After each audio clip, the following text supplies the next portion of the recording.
வில்லியனூர் சாமியார்தோப்பு பகுதியில் கஞ்சா விற்பனை செய்த 3 பேரை வில்லியனூர் போலீசார் மடக்கி பிடித்து விசாரணை மேற்கொண்டு அவர்களிடமிருந்த கஞ்சா மற்றும் செல்போனை பறிமுதல் செய்து குற்றவாளிகளை சிறையில் அடைத்தனர்.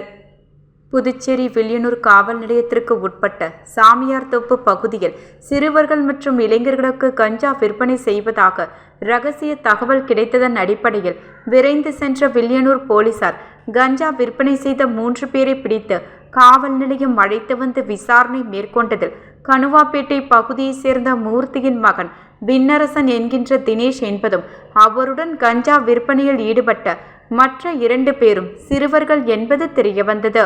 இதையடுத்து மேற்கு காவல் கண்காணிப்பாளர் சுப்பிரமணியன் உத்தரவின் பேரில் வட்ட ஆய்வாளர் கலைச்செல்வன் மேற்பார்வையில் வில்லியனூர் காவல் நிலைய உதவி ஆய்வாளர் திருமுருகன் தலைமையிலான போலீசார் மேலும் விசாரணை மேற்கொண்டதில் அவர்களிடம் இருந்து சுமார் 40,000 மதிப்பிலான 500 கிராம் கஞ்சா மற்றும் ஒரு செல்போன் ஆகியவற்றை பறிமுதல் செய்து விசாரணை மேற்கொண்டதில் விண்ணரசன் என்கின்ற தினேஷ் மீது 2 கஞ்சா வழக்குகள் மற்றும் வழிப்பறி வழக்கு நிலுவையில் உள்ளதாகவும் கஞ்சா விற்பனை செய்வதற்கு உறுதுணையாக இருந்தவர் ஏற்கனவே சிறையில் அடைக்கப்பட்டுள்ள தாடி ஐயனார் என்பதும் தெரியவந்தது.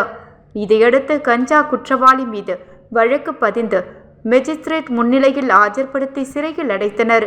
மேலும் கஞ்சா விற்பனையில் ஈடுபட்ட 2 சிறார்களை சிறுவர் சீர்திருத்த பள்ளிக்கு அனுப்பி வைக்கப்பட்டனர்.